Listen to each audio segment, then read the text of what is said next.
Well, tell me a little bit about like 40AU, your book of business, what it is you Sure. guys specialize in. Yeah, so the headline is custom software development, right? And again, if you marry what I said before about consulting, we want to come into every engagement, regardless of the size of the client, with this idea of, hey, what are the key things that you're trying to do? What are those business drivers?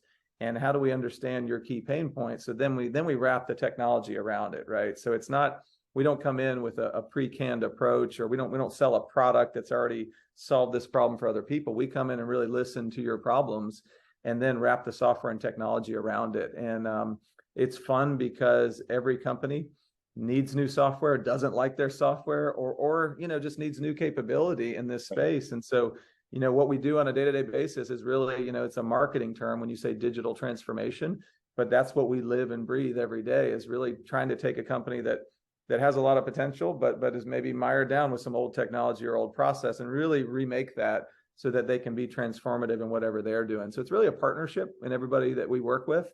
Right. And software is the tool that we tend to lean into and use. So if it's an engineering problem, I think we can generally solve it. Yeah. Well, I've been in the software space myself as well too, and learned that just about every company in some way, shape, or form needs to be a software company. Yeah.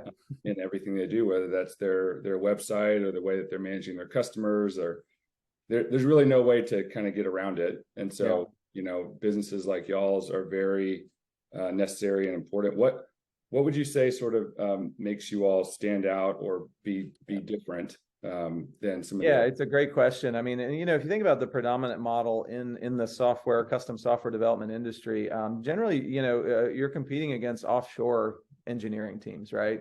And so we've kind of taken the reverse approach. We've kind of built our business where we're 100%, all of our employees are 100% onshore.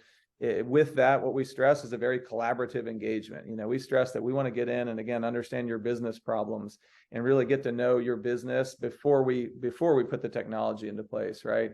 And so I think really for us, it is not only being collaborative, but a lot of people, the other sort of misnomer in the industry is that all software engineers are kind of geeks or nerds and that you can't talk to them, right? So we really have challenged that in the way that we hire and the way that we prepare our people. We want to have a software engineer that's very sharp and can write really clean code, of course, but we also want them to be a collaborative problem solver. We want them to be able to sit at the table with a CEO or a CFO or a CTO and really negotiate and understand where they're trying to take their business. And so I think it's really that highly collaborative nature, coupled with the idea that we're going to partner pretty closely with you in understanding your business versus being maybe some distant team of engineers that really doesn't understand the context which you're trying to problem solve, right? So I think that's hopefully our differentiator, is the quality of our people and that collaborative aspect.